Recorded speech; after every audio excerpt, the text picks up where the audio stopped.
What if Anakin was trained from birth? This is Anakin Skywalker. He was found as a young boy by accident by Qui-Gon Jinn on Tatooine, and was believed to be the prophesied chosen one by many on the Jedi Council. He was a powerful Jedi who knew his way around the Force and who had a powerful command over it. However, as many of us know, Anakin fell to the dark side, slaughtered younglings, don't you dare laugh, and was defeated by his former master on Mustafar.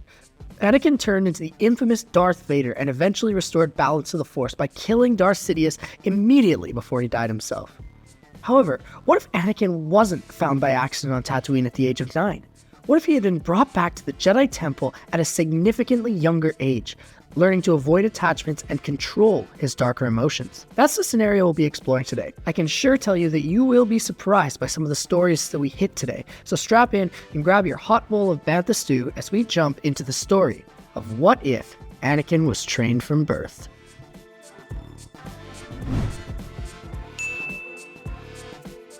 Our story begins with Anakin being born to a younger Shmi Skywalker. Immediately, his presence in the Force sends ripples across the galaxy, and Force users from everywhere can feel that something important has happened. Jedi who are present in the Outer Rim immediately detect these waves, and they pounce on the opportunity to see what is going on. Their travels lead them to the desolate world of Tatooine, where they find Shmi cradling the baby Anakin as he sleeps. These traveling Jedi inform her that they sense great potential in her child, and that they believe that he could do a lot of good in the galaxy as a Jedi.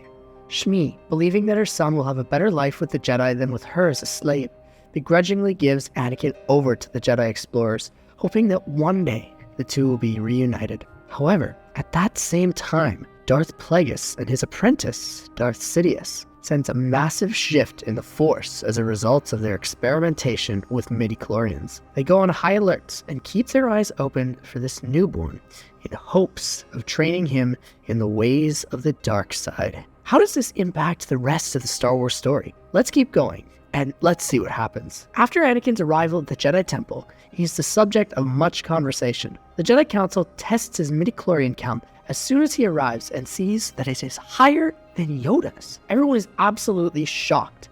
After hours of deliberation, the Council decides that it would be prudent to admit Anakin into the same class as the rest of the younglings and watch his progress. If he excelled, they would accelerate Anakin's training and place him with a master earlier than anticipated, and much earlier than most of the Jedi younglings. Naturally, Anakin does progress exceptionally quickly in his training. At the age of 5, his Force abilities are that of somebody twice his age. He struggles with controlling his powers and often performs poorly in the academic portion of his studies. Anakin has difficulty controlling his temper when he's a youngling, and he often gets in fights with his peers over insignificant matters. Whenever this happens, he's sent to Master Yoda for a conversation about the nature of controlling his emotions, much like a young school child would be sent to the principal's office if he was being a little naughty in class. The Jedi teachers are impatient with Anakin and become frustrated with his outbursts and his frequent temper tantrums. However, Yoda is always willing to train Anakin and teach him new lessons. As Anakin grows, he begins to work a little bit harder in his academic studies, and he also develops more restraint in his actions, as somebody with more maturity does. He apologized to his youngling classmates for his actions and promises more control going forward. Some of the masters and the Jedi teachers, however, have long memories. They still have distaste for Anakin because of his behavior in the past. Anakin can't wrap his head around this, and he brings it up with Master Yoda one day. Yoda tells him that sometimes it takes time for people to change their minds, and that one day he would become around to, especially if he kept learning and growing. So, as a youngling, Anakin always decides that he wants to prove those grouchy Jedi Masters wrong, so he studies and trains even harder. At the age of 9, the events on Naboo take place. Because Qui-Gon and Obi-Wan don't find Anakin, they depart Tatooine much quicker because they find another junkyard that does take their Republic credits. When they come back to Coruscant, things go very similar to how they do in the films. However, because Anakin was not on Naboo to destroy the droid control ship, the Trade Federation is able to defeat the Gungans on the plains and consolidate more control over the planet. Padme manages to take back control of Theed, and she once again calls for Republic assistance, with Palpatine now being the Supreme Chancellor of the Republic when this is taking place.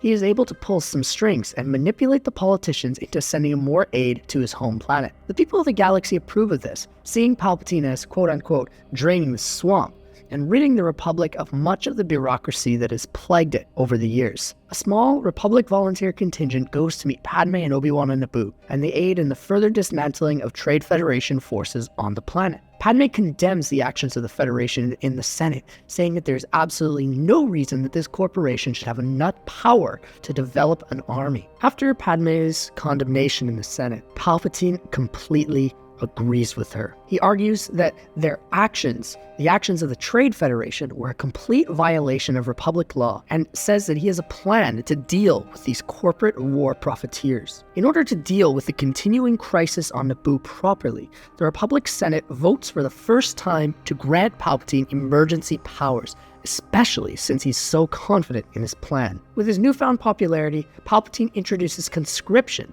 to allow the Republic to develop a standing military that is separate from the Jedi and could allow for an independent defense of their galactic civilization. At first, this is an incredibly popular proposition. Many people within the Republic believed that it was time to establish a military, especially with the events that were transpiring on Naboo. When the conscripts begin coming in, they're able to change the course of the standoff on Naboo between the Trade Federation and the Theed government, which had now been going on for about 6 months, and the Republic is able to liberate the city from the illegal occupation of the Trade Federation. Obviously, following the arrest of Viceroy Gunray and Rune Hako, Lot Dodd stirs up a storm in the Senate. However, by this point, most senators believe that the Trade Federation is in the wrong. Dodd is unable to garner support for the Viceroy, and Gunray goes on trial with Hako for treason against the Republic. Palpatine relinquishes his emergency powers after the Naboo crisis has settled down, but the lasting impact of conscription remains following a ratification by the Senate of Palpatine's emergency plan. As this is going on, the young Anakin begins to wonder why all of this is happening. At age 9, Anakin has dived deep into his academic studies and is actually developing a love for learning in academia alongside of the practical aspects of the Force. He asks Master Yoda what he thinks about the Republic, and Yoda tells him that the Jedi would protect the democratic government no matter what. Anakin is young, but he still questions Yoda on whether or not it's right to make people fight in an army forcibly through conscription. Yoda, even with his great wisdom, admits that he's a little bit apprehensive about this policy, believing that it could lead to further problems in the future. However, he also states that Jedi are not meant to criticize the standing government and are meant to stand for what the Republic stands for, rather than its leadership. Over the next couple of years, many of the Outer Rim and Mid-Rim systems begin to grumble about conscription. They don't see their interests being represented in the Senate, and the new taxes from the Republic that they had imposed on trade routes negatively impacted their economies. Furthermore, the newly formed Republic military seemed to primarily be focused on the protection of core worlds, and there was essentially no operations in the outer regions of the galaxy where criminal activity ran most rampant. The people of the Outer Rim petitioned for their senators to actually do something in the Republic, when many of them are in the pockets of lobbyists and don't want to put forward the true concerns of their population.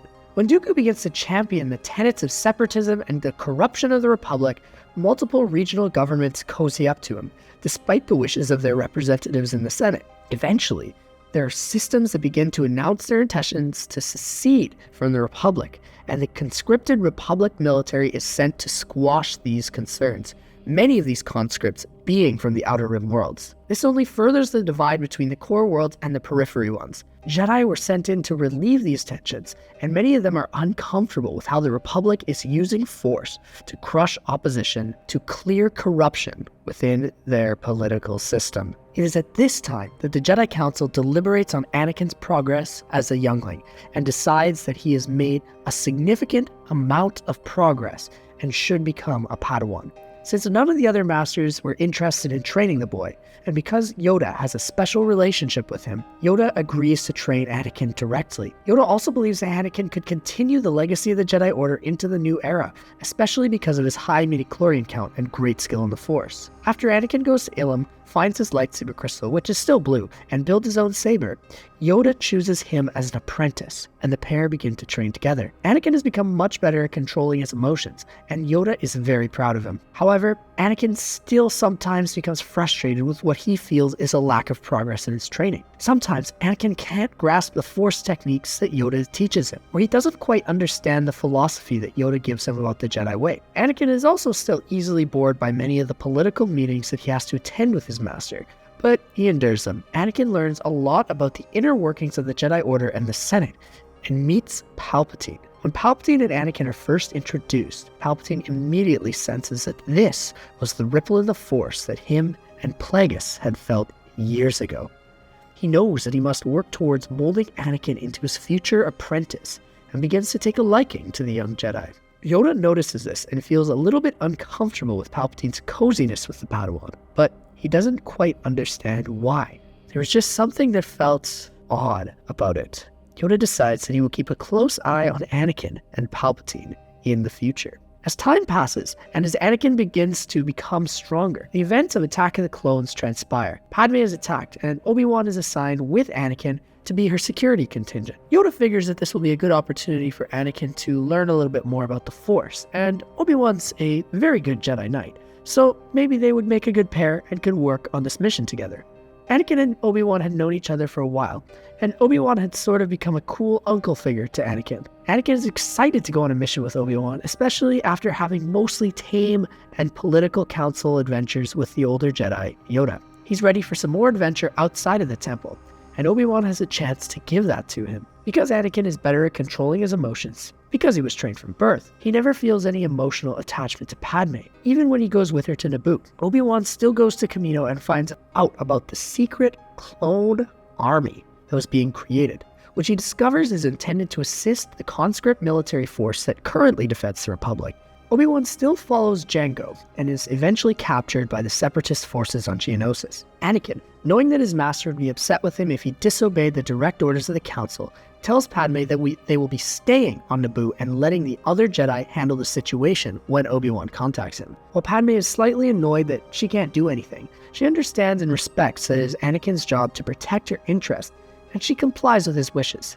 Anakin never knows his mother, so he never receives the dreams of her dying on Tatooine. Instead, his mind is plagued with visions of the coming conflict that would engulf the galaxy. Anakin tells Yoda about these dreams before Yoda goes to Kamino, and Yoda expresses his concern with the course of the Republic over the last few years. The conscript military invades Geonosis, led by Mace Windu, in order to free Obi-Wan from the Separatists and hopefully neutralize their leadership. When he arrives, he discovers that Count Dooku is behind the entire plot. The droid army and the conscripts are quite evenly matched on Geonosis. However, when Yoda arrives with the new clone troopers on his side, they win a decisive victory against the Confederacy forces. Dooku duels Obi-Wan, who takes him alone, and Dooku actually defeats Obi-Wan with his superior dueling skills.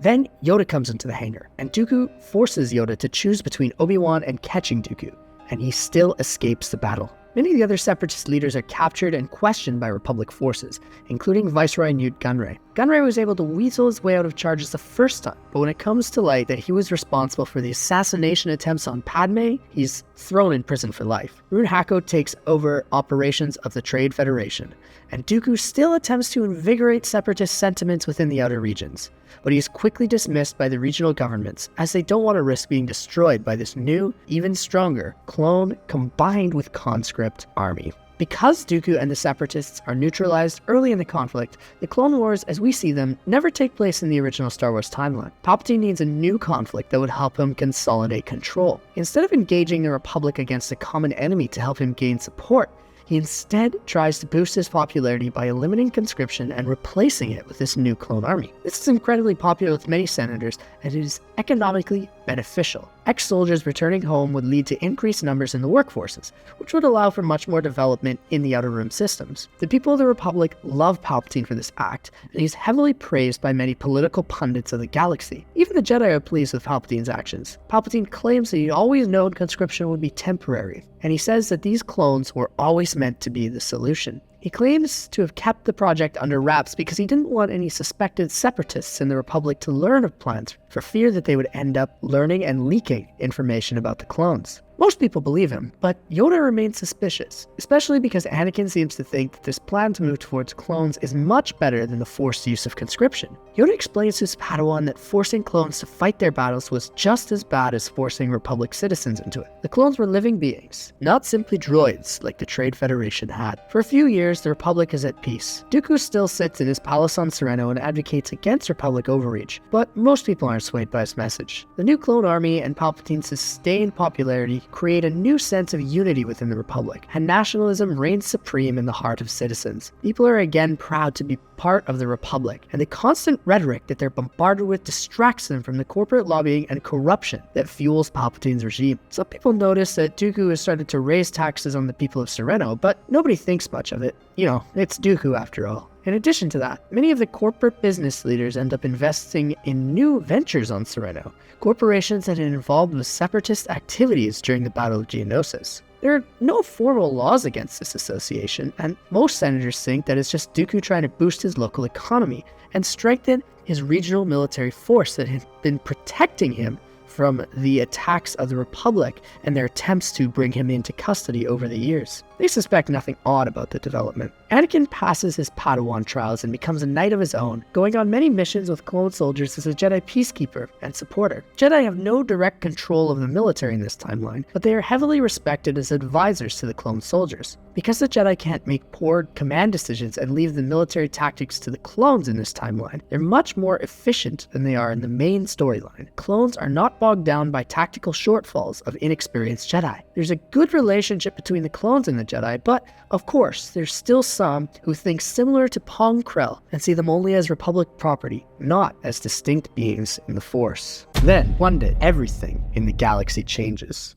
Dooku reveals a secret project that he'd been working on in a live broadcast from Sereno to the people of the galaxy. As it had turned out, Dooku's separatist coalition had been developing a new superweapon in secret behind the scenes. The plans that were seen exchanged between Dooku and Poggle the Lesser in Attack of the Clones have come to fruition, and Dooku's separatist organization had built a Death Star in the shadows of the days since the Battle of Geonosis. Dooku threatens to use it on Coruscant if the Republic does not heed his demands. This causes a massive splash in galactic politics, and everything shifts into war mode. The Senate is absolutely outraged, and they once again grant Palpatine emergency authority to counter this threat. Once more, Palpatine brings in conscription, deeming that the clones are not enough to counter the growing threat of the separatist planet destroyer. The Jedi once again become suspicious of him, and they begin to hatch their own plans to remove Palpatine from office in the shadows and take control of the Senate temporarily, with the purpose following the destruction of this separatist superweapon. However, most of the Jedi agree to serve alongside the clones in order to aid the citizens of the Republic, while a small contingency of them go on to apprehend Palpatine. Preparations begin for the Republic to deal with the impending doom of the Death Star. Things are about to get intense. Hey folks, if you're enjoying this story, please consider subscribing and turning on notifications as we update this channel weekly with new What If content. Now, back to the story. In the next day, many conscripts are brought to Coruscant incredibly quickly from across the galaxy. They are given incredibly fast and inefficient training by clone soldiers, but it's deemed to do the job in this emergency situation. Republic intelligence reveals that a separatist fleet is amassing at Sereno, and the Republic quickly responds by calling a larger chunk of their navy back to the galactic capital. The navy runs training exercise and blockades the planet, allowing for civilians who wanted to leave to flee the surface of Coruscant quickly. However, nobody was allowed to enter the airspace in and around Coruscant. Many Jedi run training exercises with their clones, including Anakin, who has a strong relationship with the 501st Legion. Rex even occasionally allows Anakin to issue military commands to the troops because he trusts him that much. Yoda is one of the members of the Jedi contingent charged with apprehending Palpatine and putting him on trial, so Yoda trains and plots in the shadows. Palpatine counts on the Jedi deciding to turn against him during this conflict. Once again, he knows that without the Jedi, the galaxy would be a much easier place to bring under his control. Beyond that, their destruction would lead to the destruction of the light side, which was one of the ancient Sith goals. Palpatine senses the Jedi plot, and he incorporates it into his master plan, once again believing that Order 66 would be the way to go. All was going as he had foreseen it, especially since the Jedi decided to speed up their plan and execute it during the siege of Coruscant when they believed that Palpatine wouldn't expect it. Suddenly, the Death Star appears in the sky over Coruscant, alongside a massive fleet of separatist ships. War breaks out across the galactic capital. Civilians that had been unable to leave Coruscant hide in their homes, hoping to hold out against the incoming onslaught. droid landing ships managed to break through the Republic blockade and land on the surface, deploying to all levels of the planet. Many of the Republic Army conscripts are shot down quickly due to their lack of training. However, because the B-1 battle droids are meant to overwhelm with numbers, not skill, many of the conscripts are successful in defeating the hordes. Furthermore, the ones with previous military or combat experience work quite well with the clones and organize the less combative conscripts efficiently, inspiring them with their competent leadership and powerful words. The ARC troopers are also deployed in this invasion, led by Captain Fordo, to quickly neutralize the droid threats on the ground. Commandos also conduct special operations to try and take out separatist military leaders who have headquartered themselves in the streets of Coruscant, and this is done with mixed success. In the sky, Anakin leads a wing of starfighters against the droid pilots. Vulture droids and clone starships clash in the sky with barrages of plasma, each blowing each other into oblivion. Anakin navigates his fighter well, weaving in and out of the fire to demolish countless droids. His clone pilots cheer him on, and Anakin is pleased with his progress. When the Separatists deploy buzz droids, Anakin and R2 manage to shake them off, but sadly cannot save all of the clones who've had to deal with them on their own ships. Admiral Yularen commands the Republic Venators, who are trying to hold out the blockade as the Separatist assault rages on. Dooku and Grievous stand inside the Death Star as it charges up, smiling. They provide the Senate one last chance to heed their demands, but the senators still refuse. Many are in opposition to this, believing that the needless destruction for the pursuit of maintaining control of a select group of people who want independence is frivolous, but they're outvoted by senators who are devoted to the idea that the Republic had been constructed by Palpatine and had a strong central government. The Death Star again begins to power up slowly, and the countdown begins. Speaking of Palpatine, during this period of chaos, a group of 6 Jedi walk in to confront the Dark Lord. Yoda, Eth Koth, Obi-Wan, Mace Windu, Sassy Tin, and Kit Fisto. They tell him that his reign has come to an end, and that his unjust seizure of power must be stopped. Palpatine asks if they would like to truly overthrow him in this deadly time of need for the Republic, and that this is a callous act against him. They should be out there leading their troops, not trying to seize power for themselves. And to this, in response, the Jedi ignite their sabers. Palpatine mutters the infamous, "It's treason then," line before jumping in to confront the Jedi with his red saber, all but confirming their suspicions that Palpatine had been up to no good. As the battle ensues, Coruscant is engulfed in total chaos. Anakin senses that something is going on with Palpatine and Yoda, and he requests that Plo Koon, who had been leading another wing, take responsibility for Anakin's troops as well. Plo obliges, and his pilots wish him the best as Anakin departs for the surface. Time ticks in the sky, and Plo sees that the Death Star looks incomplete. There are many spots that were rushed in construction so that Dooku could give this large galactic ultimatum to the Republic. He directs all the fighters under his command to break away and hit a full assault on the Death Star, searching for weak points across the surface that Plo could take advantage of. Finally, Plo Koon finds an incomplete tunnel with a very unfinished wall protecting it that him and his wing blast through, narrowly avoiding the advances of droid fighters. Many of the clones perish as they come closer, defeated by the fighters and the trench cannons on the Death Star. Plo, however, survives and continues to lead the pilots deeper into the core of this superstructure, through the unfinished tunnel. Dooku and Grievous truly had made a massive tactical error by rushing the construction of their superweapon. While Plo takes over the battle in the skies, Anakin rushes towards the Senate building in his fighter as fast as he can. He quickly docks and uses force speed to get over to the Chancellor's office, where he's greeted with the sight of Eth Koth, Kit Fisto, and Sassy Tin dead on the floor, and the remaining 3 Jedi battling the Chancellor. Anakin's jaw drops. He feels his heart shatter seeing 2 of his most influential mentors, Obi-Wan and Yoda, going behind his back and trying to usurp the Chancellor alongside a few other prominent Jedi. Anakin is also absolutely flabbergasted that Palpatine is a Sith Lord, wielding a red lightsaber. All of these repressed emotions from Anakin's childhood suddenly bubble over, and an explosion of Force energy comes from Anakin as he cries out in rage. All of the battling parties are thrown off of their feet, knocked hard into the walls. Anakin ignites his saber, and his eyes are full of righteous fury. He screams at Obi-Wan, Mace Windu, and Yoda, calling them all hypocrites for trying to depose a democratically elected ruler of an organization that they had sworn to protect. He spits that the Knights of Spiritual Order should remain impartial, and this looked quite like partisan play. Palpatine goads Anakin on, but then Anakin turns to Palpatine and confronts him. He yells that Palpatine was even worse than the Jedi, lying to the galaxy and manipulating events behind the scenes so that he could gain more power. Even worse, he had lied to Anakin for years. Palpatine encouraged Anakin to give him this hatred and strike him down. Anakin raises his lightsaber, considering taking out this threat once and for all. Meanwhile, in the skies, Plo continues to lead his pilots into the tunnel. All that was needed was one shot on the main reactor. More droid fighters pursue them, cutting down clones one by one. Plo's forces quickly deplete, and he rushes to the center of the massive superstructure. Finally, Plo gets there, and he fires a proton torpedo into the main Death Star reactor. It's a direct hit, and the Death Star immediately begins to explode. Sadly, Plo is caught in the explosion, unable to make it back out of the tunnel fast enough, and he perishes in the massive destruction of the superweapon. The Death Star's destruction sends a blast across the warring fleet, completely destroying some of the ships nearby. Other ships lose power and go adrift in space, simply floating, unable to escape the flying debris of the Death Star. All of the Force users in Palpatine's office feel this destruction, and they react with a sense of relief.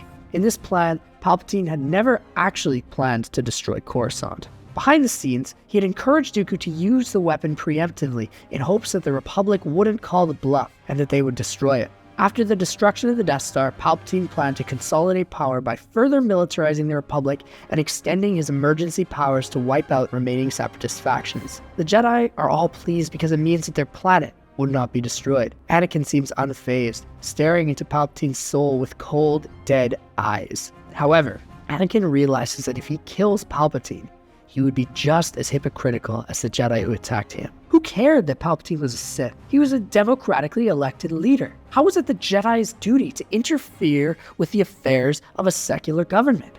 As soon as Anakin lowers his saber, Palpatine unleashes a mountain of Force lightning at him. Anakin is knocked back, overwhelmed by the unlimited power of Palpatine's blast. He closes his eyes, certain that he's about to die. However, in an instant, the blast stops. Anakin opens his eyes and sees Yoda standing in front of him, holding back the vengeance of lightning with his hands, just like he did during both Attack of the Clones and Revenge of the Sith. Palpatine pushes even harder, but it's clear that he's suffering from the consumption of the dark side energy and that it is eating away at his body. Yoda remains calm and collected, letting the light side flow through him as he defends his former Padawan. Eventually, Palpatine's dark side energy leaves him, and he's left exhausted. His Force lightning runs out. Yoda releases the pent-up energy in Palpatine's direction, cooking him with the heat of the surge. Palpatine's last words before he dies are "Unlimited power!" as he attacked his Padawan. Anakin remains on the ground, breathing heavily. His hair is singed by the lightning, and he is heavily battered. He's badly burned. Yoda immediately orders that Mace and Obi-Wan help take Anakin to the nearest medical bay and help him recover. Anakin passes out on the way there. As the Death Star explodes, the Separatists retreat after they regain power in their starships.